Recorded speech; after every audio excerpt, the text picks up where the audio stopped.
আসসালামু আলাইকুম এভরিওয়ান, আশা করি সবাই খুব ভালো আছেন। তো আজকে অনেক দিন পর একটা আঁকার টিউটোরিয়াল নিয়ে আপনাদের সাথে শেয়ার করলাম। তো এটা হচ্ছে একটা লাভ এঁকে নিয়েছি, মাঝখানে লাভটা হবে, ডিজাইনটা আর কি এরকমই হবে।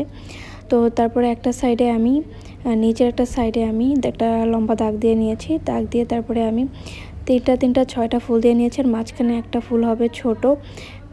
তিনটা ছয়টা যে ফুলগুলো দিয়েছি সেগুলো হবে হচ্ছে যেই রোজগুলো আমি বুনে সেলাই করি সেগুলো হবে। আর হচ্ছে মাঝখানে একটা ভরাট হবে, ভরাট একটা ছোট ফুল হবে।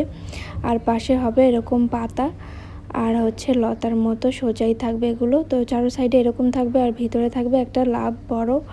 আর লাভের যেই ভিতরটায় আছে, লাভের ভিতরটায় থাকবে নাম, আর পাশে থাকবে কিছু ফুল আর লতা পাতা, এই আর কি। তো ডিজাইনটা এরকমই হবে, কিন্তু এটা করতে কিন্তু অনেক বেশি সময় লাগে। এগুলো কিন্তু কাস্টমাইজ ডিজাইন।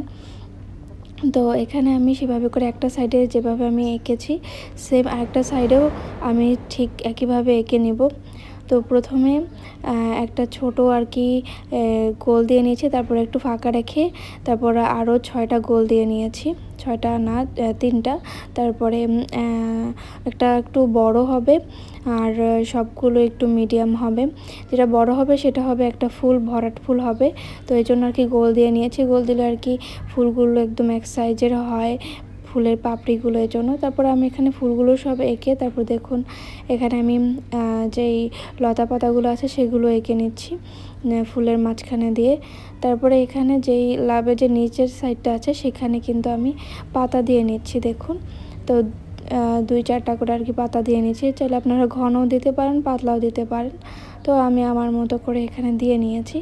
তো সবগুলো আঁকা শেষ হয়ে গেলে তারপরে ভিতরে আমি এভাবে করে আর কি ফুলের মাঝখানে 5টা করে দাগ দিয়ে নিচ্ছি, তাহলে সেলাইগুলো একদম সমানভাবে হবে আর ফুলগুলো দেখতে অনেক বেশি সুন্দর লাগবে এর জন্য।